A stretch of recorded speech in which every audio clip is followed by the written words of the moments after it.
Hello everyone, how are you doing? It's been such a long time to be on the show for a variety of reasons. First of all, Ramadan, and second of all is the cutting off of electricity in this country. All in all, on today's show, Aziz and I are going to speak about Sumbuk and the losing of our brothers 3 or 4 days ago. And as you know that Sumbuk takes a lot of us, see monthly and we can say yearly. So we are going to discuss this point and find out the suitable solutions concerning this matter. Anyway, welcome Mr. Aziz, welcome. Thank you very much, Miss Sami, for having me. Hey guys. And there are some questions we are going to put them out Okay. concerning the point, but before that, I would like to pay my condolence to the martyrs' families. May Allah accept their souls and rest in peace. Yeah. Okay, the first question that I would like to ask you, Mr. Adis, is like, what makes young Sudanese people to take a risk through some work? Okay. Well, this is really a very interesting question. But before I start talking about that, let me send my deepest sadness and condolence to every family miss a person in the Mediterranean Sea. You know, generally the topic is concerning Africans who put themselves in risk and go to smuggle themselves through the Mediterranean Sea. So it's really so sad. So please, you guys, accept my condolence. I'm so sorry for what happened 2 days ago. We missed very amazing people and smart brains. Really, yeah, it was really sad. Yeah. So thanks a lot for paying the condolence to the family's Mars. So as I said before, like what makes young African, in particular Sudanese, to struggle or to take a risk through some to across the board? Well, this is really very obvious, I think, to when you say why African or young African risk themselves to Mediterranean Sea to go to Libya and then put themselves in risk to be in the hand of the human traffickers or human smugglers, or let me be more obvious, to be in the hand of the gangsters. You know, the situations obviously. The African people and Sudanese in particular, they see nothing in their country. They think it's better for them to die rather than staying in their country. So they put themselves in danger because they're seeking their dreams. They want to educate themselves. They want to get some money to support their families. They want to get their dreams. They want a lot of things that they cannot get. The easiest and the simplest thing in Sudan, they cannot get it. You cannot educate in Sudan. You know, you cannot work in Sudan. Even if you are a graduate, even if you are a university graduate, or in Sudan, the situation in Sudan is not really ready for the young man to stay in. So when they see this, they can't meet their dreams in Sudan. They prefer to go to the Mediterranean Sea and cross and go to Europe. Because they think that's the only solution for their problem, that the only way they can meet their expectations. Because a lot of them put some points in their mind, or they see their future selves, and later see things quietly. Yeah, that's right. That's right. Let me be honest. As a young man or as an African and as a Sudanese, if you are in Sudan and you see the very simple things that you can never, get them. You can't pay very simple money for your education. You can't do anything. You can't educate yourself. You can't get married. You can't start a business. Your situation is very hard for you. It's very hard. That's why they. And then you see your brothers go to Europe and they tell you had this and education is free and all these kind of things. So they see like it's better for me to leave my country and go there. So that's why they they think that Sumbuk is the only solution, Yeah. or Yeah. the only gate that take them to their future, Yeah. and so on. Okay, the second question is like, why our government turned a blind eye on the idea of Sumbuk? Because we cannot keep on this way. As you see, yearly we use the young people. Last year we lost about 40 Sudanese young men, Yeah. and that was absolutely hurtful for us. And we don't want to experience the same thing next year, because this year we lost more than 100. Yeah. So why our government doesn't pay attention on this thing? Absolutely, I don't think I have the right answer, because Yeah. this question should be asked to the government So themselves. Hamdok, I okay? think. To whoever Yeah. in charge of the country. But the thing is, every month or every year we miss thousands and hundreds of people, dying in the Mediterranean Sea, and the government does not care of its people. The government does not think about the young men that die everywhere. Yeah. And Sumbok, they die in fighting, they die here, they're doing nothing, just absolutely, they didn't go to the Mediterranean Sea, but the young men are dying even in the Sudan. Yeah, even in yeah, the you're country. right. So Yeah. what I see, the government is always about the 80 and 90 and 70 people who can take the role of the young men and take the role of the old people. Yeah. The government, it's kind of old people taking everything. They are around 80, they're around 60, they're around 50, and taking the youth job and taking their job and taking At the same the time. politician, the politic things, everything. So the government really busy doing their own things, having, collecting, taking, eating, eat, drink. They do not really pay attention to young men. What I see, if you don't really care about the young men in your country, then your country is dying. So, I'm not sort of person that interested in policy, but what I like to say is that if you were a governor, imagine with me that you are a governor. Okay. What a drastic action would you take at the current time? Because young people are traveling every day.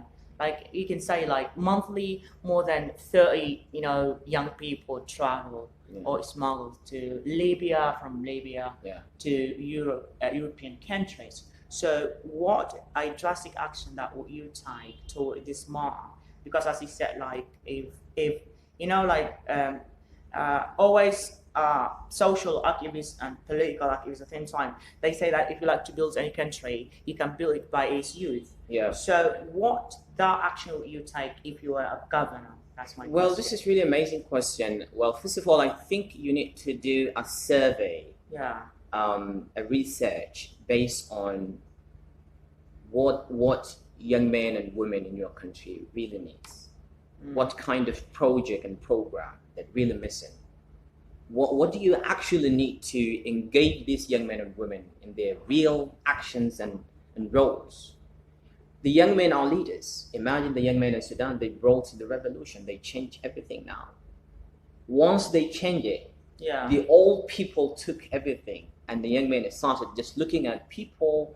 They have no decision, they have no right to say anything. They participate in nothing. Yeah, they just say things that nobody can hear them. So if I could be a governor, I will sit down and study young men needs and see what do we have to do with these people, and see what kind of project that can build and develop these young men that we need to lead the country. The generations, the coming generations, and the young men are the face of the country. So if you don't have, if you think about building a country, you need to think of who you need and what you need, and how can you put that in process, in how can you function all these kind of things. So if you don't think about your young men every day going to the Mediterranean Sea, you miss every day great brains, great people, talented young men and women. Every day you miss them. and then you wait in a country where this building and all people are staying inside. So when you check yourself and you want talented young men and women, strong youth that they can lead your country, then you find yourself like most of them pass away in the Mediterranean. So like this means that we should put young people and training so that they can be leaders for this country in the long run. That's the idea you put in your mind, right? Yeah, but first of all, we need to care about them first. We need to stop them from putting themselves in risk. We need to think about them. We need to say to the government, we need to say like, we care about you. We need to sit down with these young men and women in Sudan and ask them, why are you putting yourself in this risk? Okay. What do you see? If they talk about their dreams, if they talk about education, if they talk about whatever thing, why can we open a door to send them to Europe? It's not really hard. The government can do the same thing. Can send young men and women to Europe and educate them and do whatever they want to do. And bring them back. Yeah, they can bring them back to the country. So instead of doing it illegal and miss all these kind of good people, why can the government does that thing legally? So that's the idea. So the turning point right now is that like, how can we take the idea of sumbuk outside, or on the other word, like the idea of smuggling outside of those who find out that traveling through sumbuk is the only choice. This is really hard. To be honest, this is really hard to remove it out of the brains, the young man's brain, because when you talk to me about a thing, you need to bring me the alternative. If you don't have them, then if what you say is right, if is wise, is okay, I don't really pay attention to that. Because I miss a sin, and that thing, you don't have it. You just talk to me. I don't want talk. I want action. Bring me the alternative thing. So the sumbuk idea is really hard to remove it from young men and women. Let's be honest. Everybody think about sumbuk. And if I started talking about, you don't have to think about sumbuk, I don't think I find even one or two listen to me. But here's the thing. Sumbuk, or the boat smuggling, the sumbuk is to smuggle, like the boat that you take and you smuggle yourself to Europe. That's sumbuk, what we say in the English language, in Arabic language, sumbuk. The idea is really hard, but I'm telling young men and women, why don't you work hard and try to take the legal way, and instead of putting yourself in risk and you have no guarantee that you're going to get your dream. 90% you're going to miss your dream, yourself, you will break your family's heart, your friend, your country, everything. Like, there's no guarantee, brothers and sisters, for the idea, whether you cross or no. Absolutely 90% is no. You see that every day, dead bodies outside the Mediterranean Sea. Every day you see most of them African, unfortunately. And, this is really really heartbreaking. So the idea for me, I tell people, why don't you change the idea by taking things legally? Why don't you study English, have IELTS or TOEFL, and try to go to Europe or wherever you want to go to scholarship, studies, tourists, whatever you want, okay? But it's really hard to move it out of their minds. I can give an advice at the end of this show. Analytically, I got 2 points from you that like we have to bring alternatives for the young people to stay in this country. Yeah, if you want to stop them from going. For that, not like to leave this country, because we ain't ready to lose people anymore because we lost enough. Yeah, that's really enough. So we have to bring alternatives, like to give them a hand in everything, political, economic, and every part, so that they can be trained for tomorrow for the sake of building this country. And the last point you have mentioned, I think, is quite amazing and workable.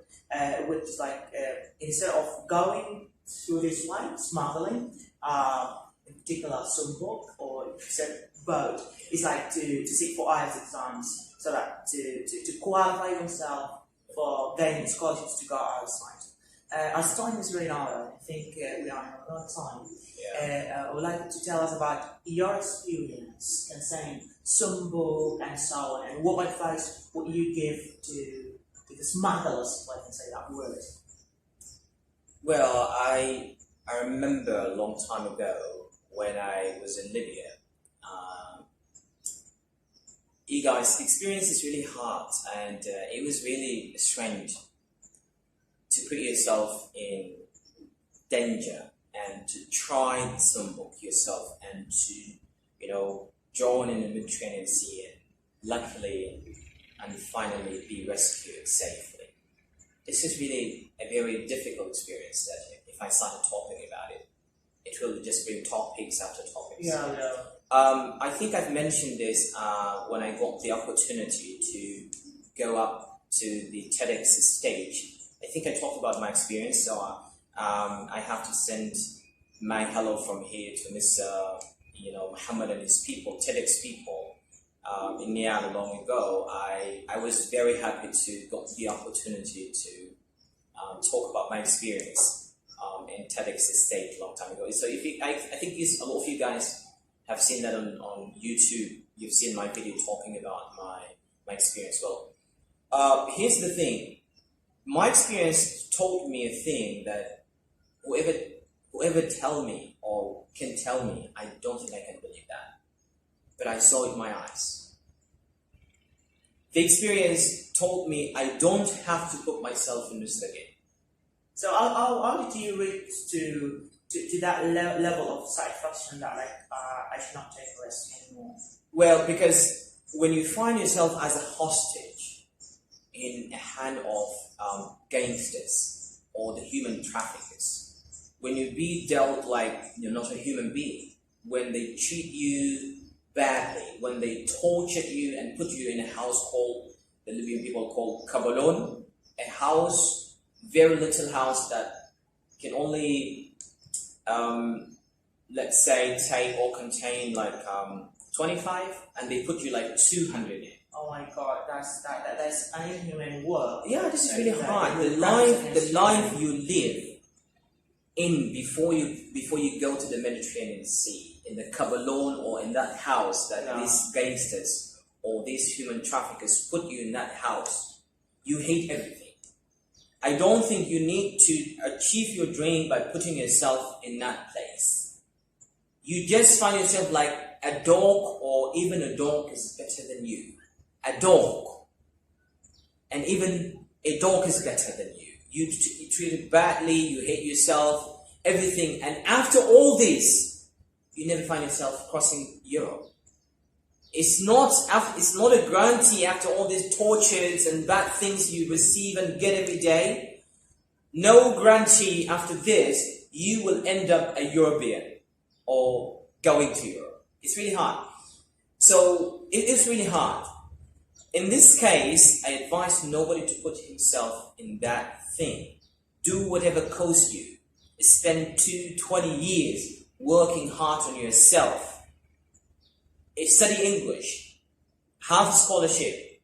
Go legal. Do whatever you do to go legal. But do not put yourself, do not, give your neck to these human traffickers and let them do whatever they want to do with you in order to go to Europe. And they don't take you to Europe, unfortunately. They put you in the Mediterranean Sea.